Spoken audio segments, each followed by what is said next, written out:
What? Yes. What's up? You need Jesus. That's right. That's right. Is anybody even listening? Okay, Genie, put 30 minutes on the clock.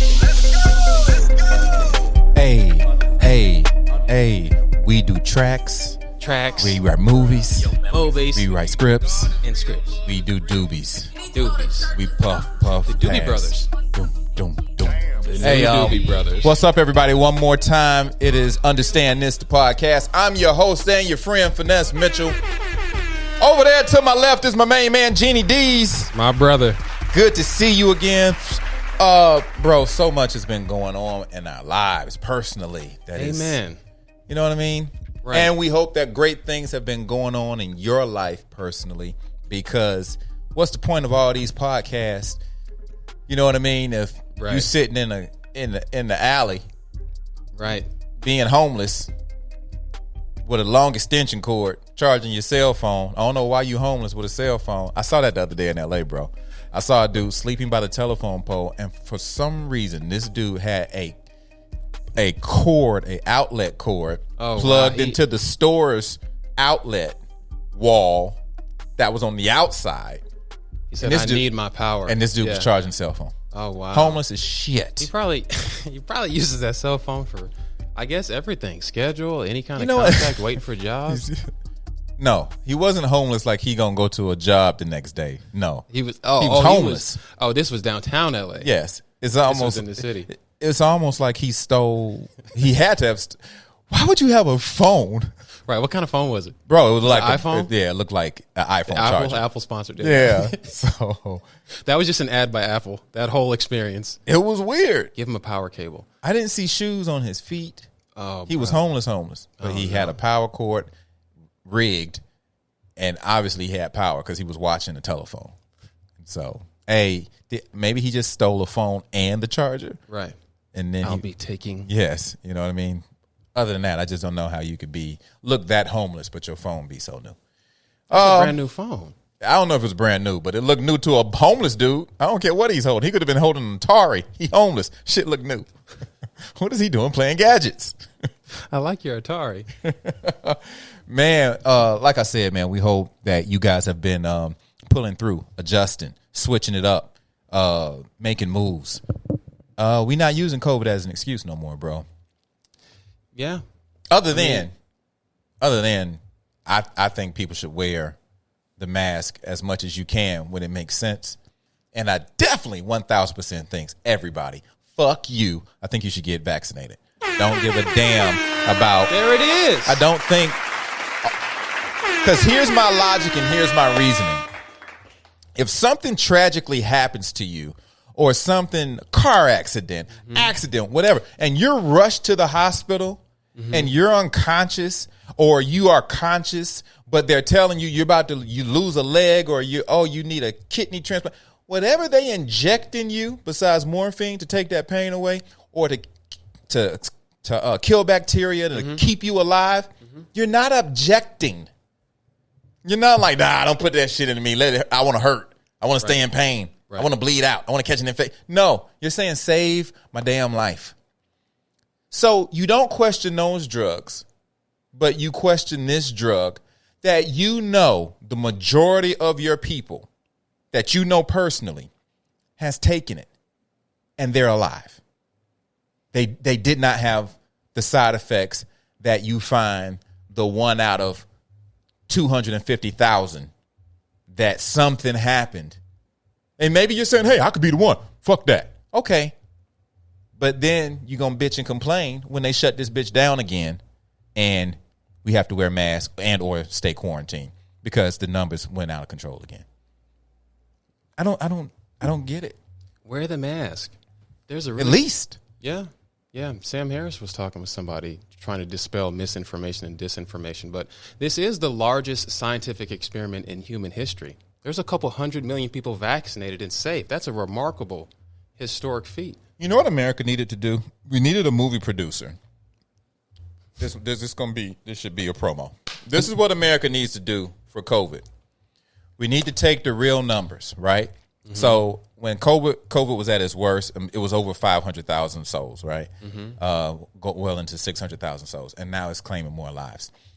We need a dope movie producer to take all those people and put them in like Wembley Stadium and the O2 Arena and John Kennedy Stadium, like all the 100,000 seaters across the country. And or we just find a huge, massive land like Coachella and put all those people there at the same time. And then pull the plug. Watch all them people die. Just drop to the ground at one time. So you see it visually. When you see a sea, as far as your eyes can see, of dead people, only because you wouldn't think of it as like, you'd be like, shit, let me put my seatbelt on. You know what I mean? To your point, I was looking at... You know when people started wearing seatbelts? I didn't mean to cut you off. Go ahead. You know when people started wearing seatbelts, like wearing them motherfuckers? The crash test dummies. Yeah, when you saw it. When you saw them dummies neck getting decapitated, and them, you was like, oh shit. How much was the dummy? How much did he weigh? It weighed 190? Right. Shit. Yeah. You need to see it visually. You have to see it. Arguably, the two previous major pandemics were the Spanish flu and then the plague of the 13th century, the Black Plague or the Black Death. And there's a difference in death in those two situations because back then you saw the bodies piled up at the city entrances. You smelled it. They decomposed. The birds would come in. They would rot. They would waste further. It would spread further. You saw the death. Right. In these modern situations, in the modern world, we don't live that way, so you don't see the deaths. But to your point, if you saw everybody on the field and saw it at the same time, you would see it. That would affect you differently. I think sometimes we all know somebody. We all should know someone. I can't speak for all over the country and in the Midwest, but we all should know someone that COVID has affected. Absolutely. Not just, close to home. Yeah, not just they got it. We know somebody that was hospitalized. I have friends who passed away. We know people who passed away. And so maybe if it was, this is bizarre thinking, but sometimes we say, Tyrone got it, and man, he was in the hospital, and they put him on the ventilator, bro. He passed away, bro. And of course, it's those people that's going to be like, it was the fucking ventilator. Or it's the whatever. But I think sometimes when that one person catches it and you go, that's not even moving the needle. It's almost like you need to say, Tyrone family got it. They all died. The whole family? The whole family. Because whatever, death is not moving the needle when people just say, I can't go back to a mask. Fuck that. I can't go back to a mask. It's our own vanity. It's our own sense of we're Americans. This is against my rights. Right. We've created our own monster within ourselves. Yeah. It's also in this swimming pool of information. Right. Anything is perceived as true. Right. We live in the digital age. We've never been more connected. We can call somebody on the other side of the globe. We can see people. There's never been more information. Right. Ever. At the drop of a fingertip. And all of it could be, the algorithm suggests things that confirm your bias. Like there's all kinds of information. Say that one more time, brother. Ooh, Say my that brother. Well, I think the Google algorithm, so it reports back the most popular findings. Mm-hmm. So it's just the things with the most views already. So it's not necessarily true, but it's what the most people are looking at. So if you are on Facebook and you type in something and it pops up the article, it's just like Amazon. It's going to say, because you like this, would you like this? And it's right, going exactly. to That's it. feeding you the stuff you want to read or the stuff they think you want to read. And then you just have unlimited information. And all of a sudden your brain drifts to, I'm an intelligent person. These are credible sources. You shouldn't take the vaccine. You'll get polio. How did I get here? Yeah. How did you fall down that rabbit hole, as we call it? You know what I mean? Right. Because you can't pull yourself out of it. Yep. Trump supporters going to the Capitol, and they really want us to forget about it like it happened a long time ago. No, it didn't. The insurrection did not happen a long time ago. If you're still within the same year and we're talking about people storming the Capitol and threatening to kill elected officials, yeah, and you're trying to say it happened a long time ago, Let me give you an example of something that happened a long time ago. The Boston Tea Party happened a long time ago, and there was a black dude who died, and his name was Crispus Attucks, and he was the first black dude to die in the Boston Tea Party. And do you want to know why I know that? Because every year in history they teach you that shit because it's history. Right. They didn't say, that Boston Tea Party happened a long time ago. No, Yeah. it's part of history. And we still learn it, and we still make our kids learn who the fuck Crispus Attucks is. Tell me you've heard of Crispus Attucks. Yeah. Yes, I'm guarantee you my daughters are going to learn about Crispus Attucks because it's in the damn history He book made it in in history chapter book. 3. In everybody's history book. So, you mean to tell me the insurrection where people were saying to hang the vice president and they literally killed people and here are some firsthand accounts that are really traumatizing. now they don't want to hear from the officers. Some people, they're saying, why are you making stuff up? Like the video is fake. Like all the coverage of all the video is fake. Like, why are you making stuff up? Right. That dude that was on Fatone, that the police officer with the beard and all the tattoos that's been making the circuit or whatever. And the phone call that they played of somebody calling him and threatening him and calling him a faggot and calling him, I'll slap you, you bitch. And why are you making up all this shit? And they played it all on CNN. Oh, good. It's so many people that will just be like, that's fake news versus like, yeah, but the audio, okay, you don't like the CNN, I get it. So they just keep, Right. you can't pull those people back, man. Well, the other thing I was going to say was before Obama's first run, there were these extremists who I think uploaded photos of Michelle Obama as a chimp and uploaded the file to the internet with the title michelleobama.jpg or titled it or whatever, so that when you search that term, the image would return this. And enough people did this that was the main search result. So it just confirms that the idea of truth is the most complicated it's ever been. There's so much information that, things are reported as truth or perceived as truth when it's not necessarily, the truth. But yeah, we're all out here in this digital world participating. A really cool thing happened. I was on stage at the Laugh Factory, killing it. Of course. Shout out to Finesse Mitchell. Hey guys, I'm gonna be at La Holla Comedy Club, August 6th through the 8th. August 6th through the 8th. August 6th through the 8th. La Holla. La Jolla. I'll holla. La Holla. It's in between San Diego and LA. It's a beach. Is it a beach town? Yeah. So it's the Comedy Store. Get your tickets. I will also be in Lowell, Arkansas. Lowell, next to Fayetteville, Arkansas. That is August 12th through the whatever. It's on the website. And then August 19th through the 21st, I'm going back to Washington, D.C., the D.C. Improv. Get your tickets. Tell your friends. Come see me live.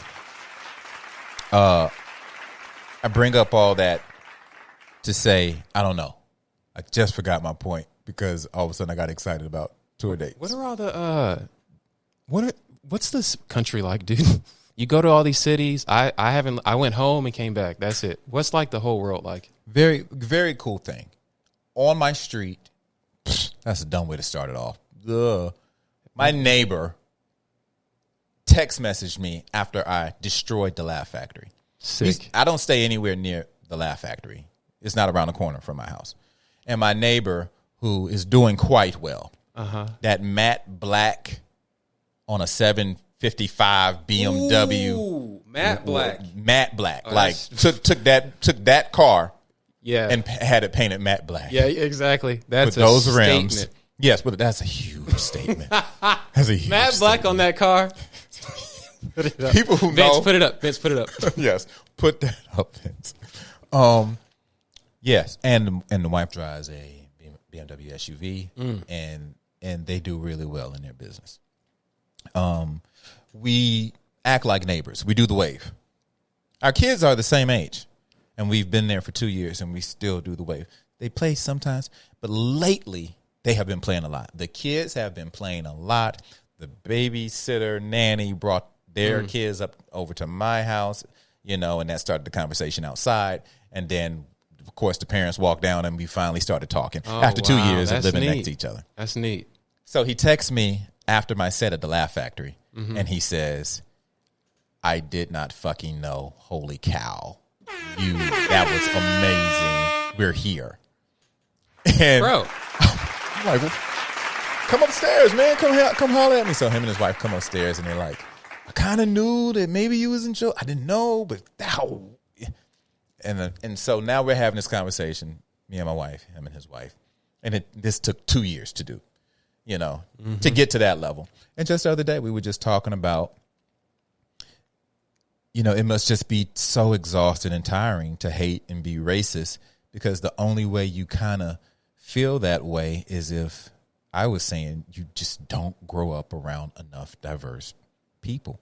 You don't have them where you're just speaking and saying what's up every day. You get to know that one guy. You get to know one Tyrone in your life, and Tyrone is cool. You get to know one Angela in your life, and Angela is cool. We get to know one Clark in our life, and Clark is cool. And his wife, Amy, is cool. Yeah. And then your kids are just playing because they don't see color. They just want to know if you're cool. And once you get to know and make that connection with one person, absolutely. it starts to trickle out to, oh, well, Clark is cool. Tyrone is cool. Oh. And so you don't just generalize a whole group of people by just what you see on the news, which is all bad because you live in the fucking Midwest on a farm and you're like, black people steal. All they do is loot and steal, and rape. Yeah. Yeah, I heard Ian Edwards tell the story of, came from Jamaica and the school he was in was predominantly white. Mm-hmm. And his white friends, the kids in the school would say, "Hey, man, you're not like other black kids." And at the time, he took it as a compliment. And then he said it wasn't until years later that he realized Motherfucker! they didn't know any other black kids. Right. He was the only black kid they knew. So for them at that age to have a conception, you're not like other black guys. They already had an idea of what a black guy was. I say all the time that, so Elle is 6 and she comes home and one of her best friends has 2 moms. Well, we didn't expect to have that conversation with our 6-year-old, Wow. but Wow, man. you kind of got to have it. And then she was like, well, is it okay for me to, and we were kind of like, no. But, we'll cross that bridge when we get there. I want you to think about 6 things. This is Be free 6. for y'all. This is free. Be 6. Don't worry about love right now. Be 6. This entertainment is free for y'all. Shame on you. We just trying to keep it 1,000 for y'all. One reason that I feel like y'all keep coming back to understand this is because, sometimes we go there. Yeah. Hey, persecute me later. Right. Let me make it first. Let me make it, and then take it away. Yeah. Let me make it for you, take it. Let me make it for you. I'm halfway. I'm so close. So close. The irons are in the fire, and Jesus is working. Yeah. So I'm so close. That's so This funny. man is so Let close. Jesus work. Let Jesus work. And then let me say some fucked up shit, and y'all take it all the way. Let me Felicia Rashad it myself. Let me do it myself, but at least let me have a Cosby Show. You are a fool. That's a hard conversation, though. Bro. Yeah, it is. And my wife is an outstanding mother. Outstanding. Shout out to Idris DeBarge. That's the mom horn. Hey, they deserve all the credit. All the credit, especially in a little girl's life, is very important to instill discipline, love, affection, nurturing, compassion, humbleness. It's very important for parents to be humble. But the most important thing, I think, that I'm going to pass down to my brother, my father, to be over here to my left, patience. Have to be patient. Have to be patient with your wife dealing with children, and you have to be patient with your children, and then people have to be patient with you. Because for whatever reason, dudes have a way of checking out. Mentally, physically, we're not there. We're checked out. We're right next to you. We're in a conversation with you. Yeah. Checked out. Yeah. You want to know some scary ass words? Tell me what I just said. Men have checked out. No. When the woman says, Oh. What? finesse, No. Did you hear me? Tell me what I just said. Oh, tell me what I just got through saying. That's the worst thing. That's the worst. That shit makes men pee later. No dude want to hear them words after a conversation. Oh man, I felt like I was a kid in class, and the teacher stopped and was like, "Now, what's the answer?" And you're like, "Oh, that's the worst. How do you get out of that?" But you probably can get out of that. You know, a lot of dudes. Yo.